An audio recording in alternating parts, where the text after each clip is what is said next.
किराएदार ननद पार्ट 1। सुमित्रा के 3 बच्चे थे, 2 बेटे और 1 बेटी। बेटे विनीत और पुनीत तो जैसे सुमित्रा की आंखों के तारे थे। प्यार तो वो अपनी बेटी प्रिया से भी करती थी, लेकिन अधिकतर भारतीय माँओं की तरह बेटी का प्यार बस उसे ससुराल तक पहुंचाने के लिए ही था। और बेटों का प्यार उनके लिए तो घर, जमीन, गाड़ी सब ला कर देने के लिए। सबसे छोटी होने पर भी सबसे पहले सुमित्रा ने बेटी प्रिया के हाथ पीले किए और अपनी जिम्मेदारी से मुक्त होकर गंगा नहा ली। बेटी की शादी के बाद उसने पहले बड़े बेटे विनीत की शादी वर्षा से की और उसके 2 साल बाद छोटे बेटे की शादी बहू पूजा के साथ करा दी। सुनते हैं, प्रिया की शादी तो अच्छे परिवार में हो गई और दोनों बेटों के लिए मैं चुन चुन कर हीरे लेकर आई हूँ। बस जी, अब तो समझो जीवन सफल हो गया हमारा। बेटी ससुराल में खुश है और हम यहाँ अपने दोनों बेटे और बहुओं के साथ। क्या ठीक कहा ना? ओ भगवान, बिल्कुल ठीक कहते हो। सुमित्रा और सुमित बड़े उसूलों वाले थे, जो एक बार बेटी को विदा किया तो उसे ससुराल में रमने के लिए छोड़ दिए। रोज़ रोज़ फ़ोन करके मायके की खबर बेटी तक पहुंचाने के सुमित सख्त खिलाफ था। थोड़ा समय बीता तो सुमित्रा अपनी 2 मंजिला घर को छोड़कर पति सुमित के साथ फार्म हाउस वाले घर में शिफ्ट हो गई। अरे माँ, कितने अरमानों से अपने 2 मंजिला घर बनाया था कि आप अपनी बहुओं के साथ उसमें रहेंगी। फिर क्या ज़रूरत है आपको शहर से बाहर फार्म हाउस में अकेले रहने की? बेटा प्रिया, बात तो तेरी सही है, लेकिन सच बताऊं तो मेरा मन ना उचट गया है एक ही जगह पर रहते रहते। और ये फार्म हाउस तो मैंने और तुम्हारे पापा के लिए ही बनवाया था। अब अपने जीवन की दूसरी इनिंग हम यहाँ रहकर पूरी करेंगे। हमें भी तो एक दूसरे के साथ अकेले में समय बिताने का मौका मिलना चाहिए ना। बेटी प्रिया ने माँ को फ़ोन तो कुछ और ही बताने के लिए किया था, लेकिन जब उसे पता चला कि माँ और पापा अपना घर छोड़कर फार्म हाउस शिफ्ट हो गए हैं, तो अपनी परेशानी भूलकर वो माँ के मन में झांकने में व्यस्त हो गई। वैसे तो माँ ने हंसते हुए बात की थी, लेकिन न जाने क्यों प्रिया को माँ की हंसी बनावटी लग रही थी। किस मुँह से माँ को बताऊँ कि माँ को कुछ दिनों के लिए फार्म हाउस में रहने की परमिशन मांगने के लिए ही मैंने फ़ोन किया था, लेकिन शायद भगवान को कुछ और ही मंजूर है। माँ तो खुद ही वहाँ रहने चली गई है। प्रिया के मन में उथल पुथल चल रही थी कि 2 दिन बाद बड़ी भाभी का फ़ोन आता है। अरे प्रिया, कैसी हो? सब ठीक चल रहा है ना? हाँ भाभी, बस ठीक ही है। वो दरअसल ना, मुझे एक मकान की ज़रूरत है। हम जिस घर में रहते हैं उसे हमने कुछ पर्सनल रीज़न से बेच दिया है। बस अब किराए का मकान ढूंढ रही हूँ।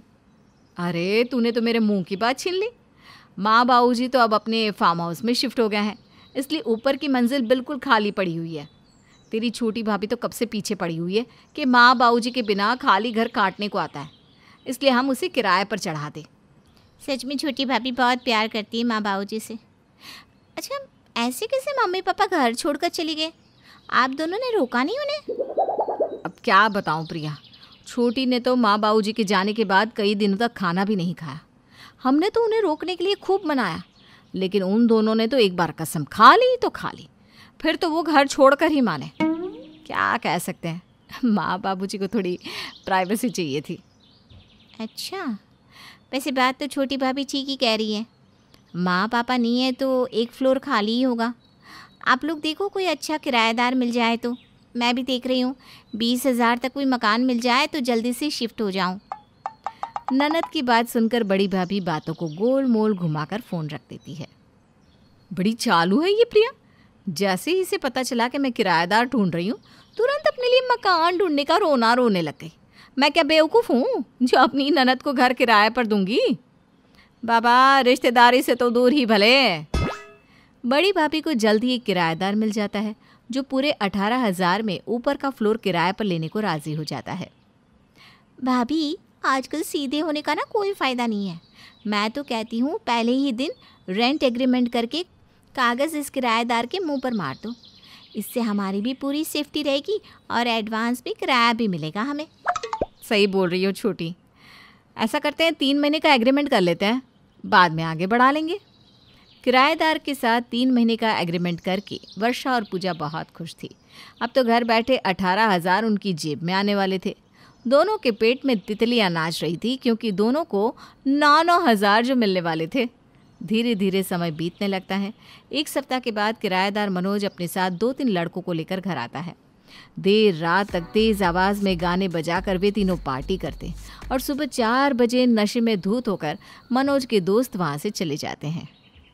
देख रही है छुटकी, ये कैसे आदमी को किराए पर रख लिया हमने। कौन शरीफ आदमी अपने घर में ऐसे आदमियों को बुलाकर शराब पिलाता है।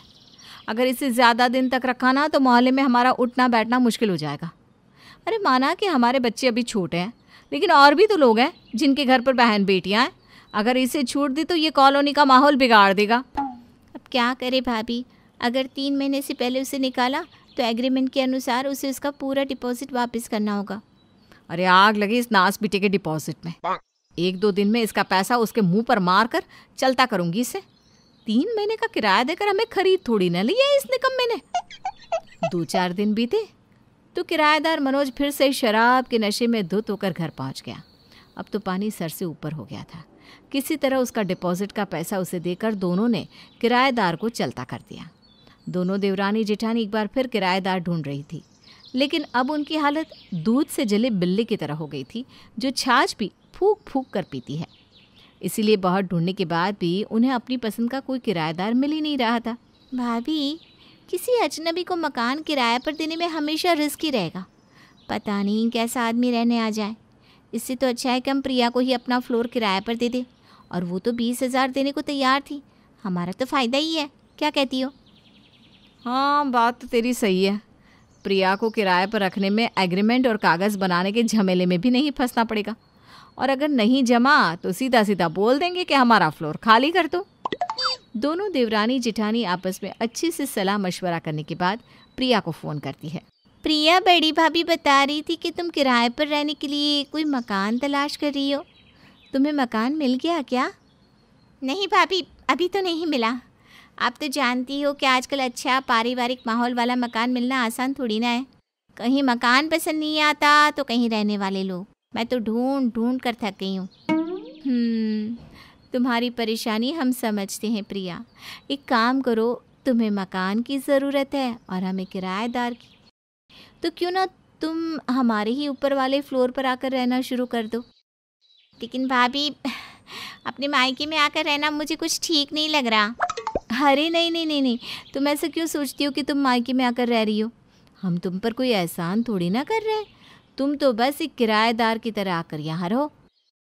जैसे तू कहीं और किराया देगी वैसे ही हमें दे देना। हम भी निश्चिंत रहेंगे कि अच्छे लोग हमारे ऊपर वाले फ्लोर पर रह रहे हैं।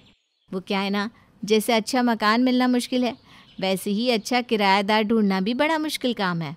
अच्छा भाभी, आप इतना कह रही है तो ठीक है, जैसा आप कहें। मैं आ जाती हूँ, लेकिन अभी से बता दे रही हूँ, मैं 20,000 से ज़्यादा नहीं दे पाऊँगी। कोई बात नहीं प्रिया, घर की बात है। 2-4 हज़ार रुपये कम ज़्यादा हो भी जाए तो कोई फ़र्क नहीं पड़ता। भाभी की बात सुनकर ननद प्रिया अपने परिवार को लेकर ऊपर वाले फ्लोर पर रहने के लिए आ जाती है। शुरू शुरू में तो सब बढ़िया चलता है। दोनों भाभियाँ भी बड़ी निश्चिंत थी कि अब किराएदारों से होने वाली किचकिच से भी छुटकारा मिल जाएगा। लेकिन क्या वाकई ऐसा होने वाला था? कहीं ऐसा तो नहीं कि ननद को अपना घर किराए पर देकर वर्षा और पूजा से भूल हो गई हो? और अगर उनसे भूल हुई है तो क्या कीमत चुकानी होगी दोनों को अपनी गलती की?